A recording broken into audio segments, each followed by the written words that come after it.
Hi, this is Colleen Parsons with Neurological System Assessment Part 3. So with Part 3, we're talking about the actual physical assessment. So you are looking at gathering your equipment. And there are all different ways to gather your equipment. But for our skills assessment, you will need not very much, but some odd sort of thing. So I use a paper clip, and well, I'll tell you the rest as I go, but that's one of the things that I use. And your pen light. So we're going to be checking for mental status, cranial nerves, motor system, sensory systems, and reflexes. Oh, you also need your reflex hammer. They say a tongue blade here. We're not going to use that. They say a cotton swab here. You can use that if you'd like. A cotton ball if you'd like. The tuning fork and the percussion hammer.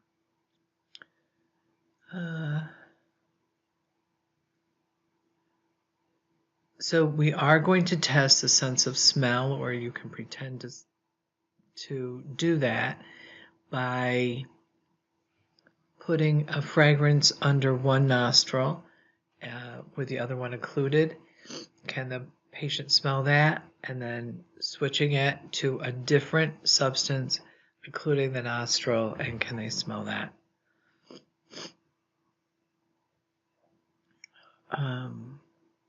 Optic nerves, cranial nerve 2.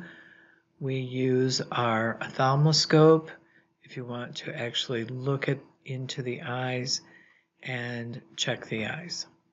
Cranial nerves 3, 4, and 6. You should know your Roman numerals for these. 3, 4, and a V is a 5, so this is a 6. When a 1 comes before the V, that's a 4. It's a minus. This is a plus. Oculomotor, trochlear, and abducens nerves. And I'm trying to remember what we do for that. But we'll go over that in a minute. Nystagmus, I should put something, a video of nystagmus, because you'll hardly ever see it, but you will see it once in a while. And it's when the eye actually flutters. So you'll be looking straight ahead and you'll see a fluttering of the eye. And it can be tiresome for the patient. Sometimes they don't even notice it. Cranial nerve 5 is the trigeminal nerve.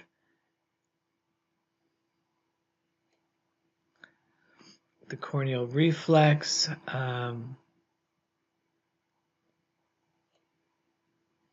Cranial nerve 7 is motor function and sensory function.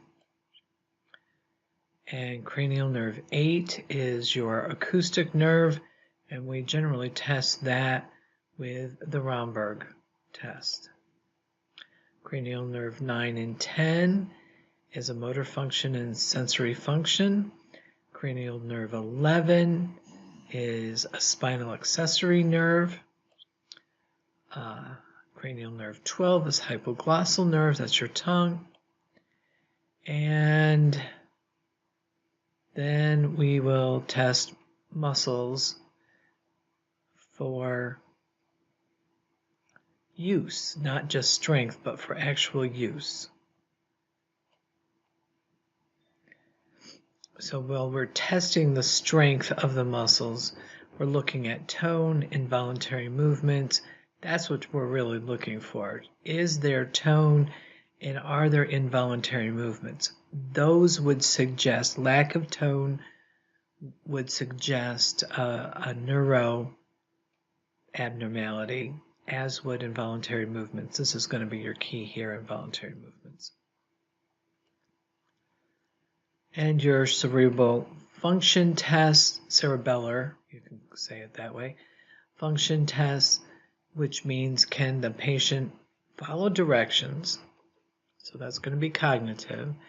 Can you observe them walking 10 to 20 feet in one direction, turn and walk back to their starting point with a sense of freedom? Is the gait smooth, rhythmic? So you think we're going back, and you can see now we're weaving all of these tests together, but it looks to you like you're testing the muscle skeletal function, but you're looking for different things. You're looking for coordination, you're looking for rhythm, you're looking for, is their swing coordinated, their arms and legs moving together crossways. You're going to ask the person to walk in a heel to toe fashion. That's going to test coordination. You can also test by asking the person to walk on their toes or their heels for just a few steps. Can they balance when they're doing that? The Romberg test is when the patient closes their eyes. You stand with your hands on either side of them, you ask them to close their eyes, and you allow that for 20 seconds to see if they sway one way or the other. Coordination of skilled movements, that's going, testing like this as you move your finger around. There, you put your hands on your thighs. How did we do that?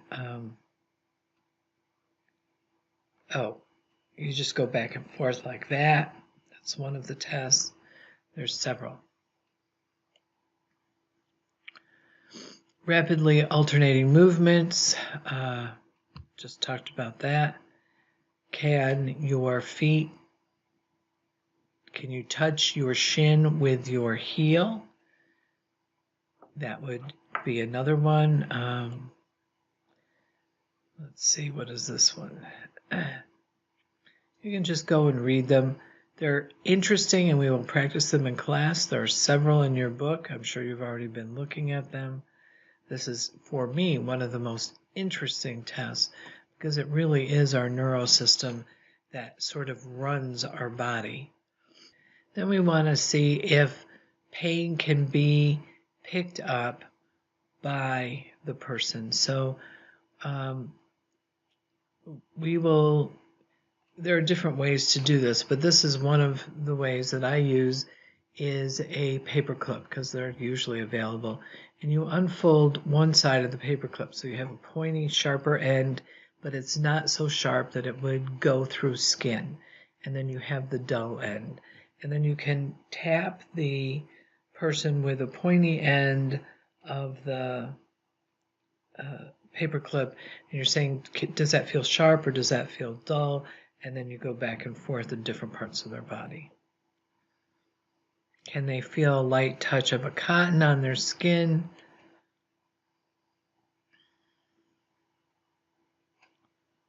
We're not going to use the tuning fork here, but you could if you wanted to.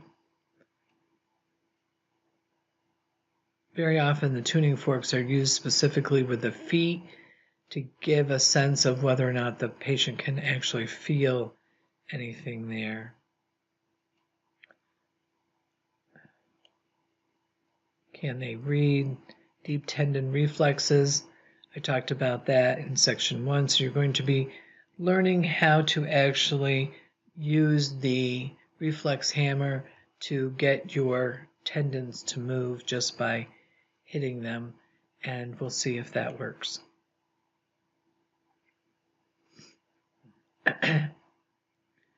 So your reflex response is graded on the 4-point scale. You can see that here.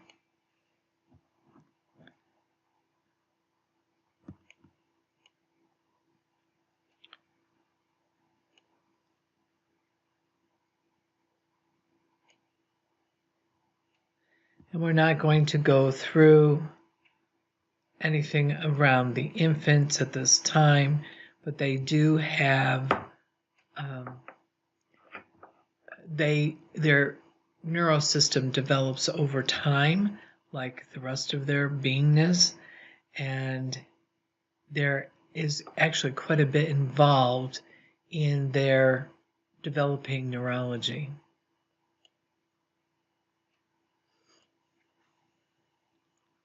The rooting reflex is one of the most basic reflexes in an infant.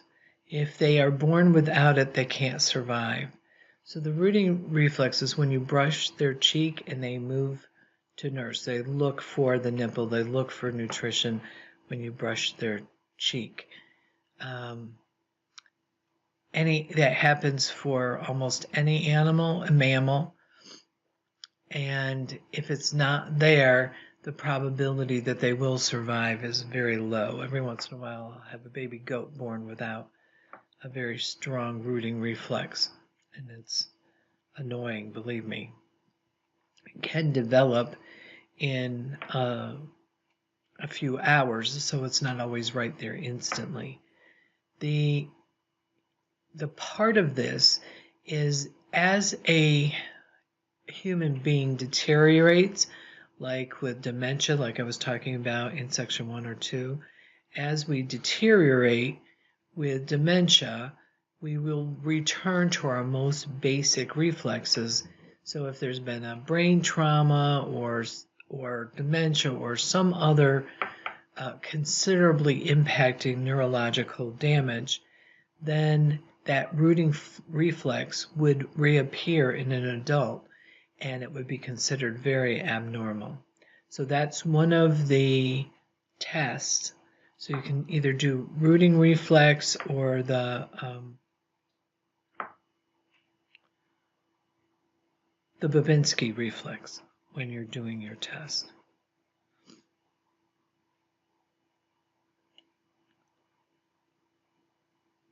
Tonic reflex, we talked about when we were doing musculoskeletal, where the baby can't hold its head up, but it can't really turn very well from side to side. However, as you grow, you develop that ability to be able to do that.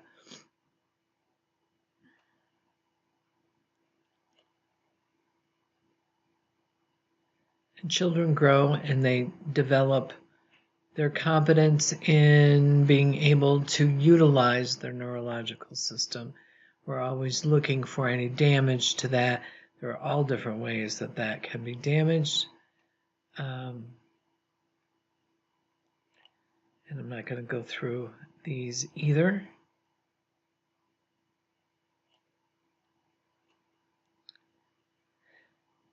The aging adult, the cranial nerves mediating taste and smell are not usually tested, but they do decline over time. There can be a decrease in muscle. We talked about that before, especially when we talked about musculoskeletal, and the ability to quickly use one's brain to coordinate what it is we're trying to do is often lost. So we become slower in those efforts. There might also be a senile tremor. I have a weird tremor that I've had my whole life. It seems to be getting worse as I age, but if I put my arm just right on a desk or something, this hand will shake.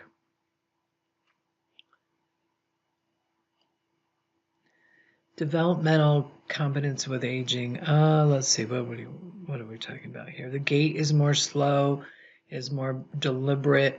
That sense of staying in balance is harder than it is for a young person. And a sense of vibration, loss of coordination in the ankles.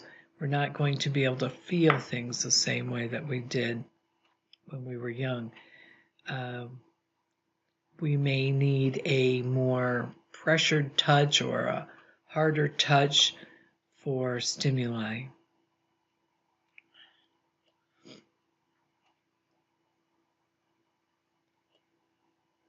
And we're always going to check for a level of consciousness. Are people alert and oriented ×4? So we don't just say they're oriented ×4. We have to say they are alert and oriented, or they're lethargic but oriented. Do you understand what I'm saying there? motor function, pupillary, so you're always looking for that perla. Know what perla means. Some of you have been struggling with that. Know what perla means. That's one of the things you need to memorize, but also know how to utilize. Your vital signs are an important aspect of the neurological system, but we're not going to check that with our skill check. We're just knowing how to do it. And your Glasgow Coma Scale, which we talked about before, comes into play here if there's a loss of consciousness.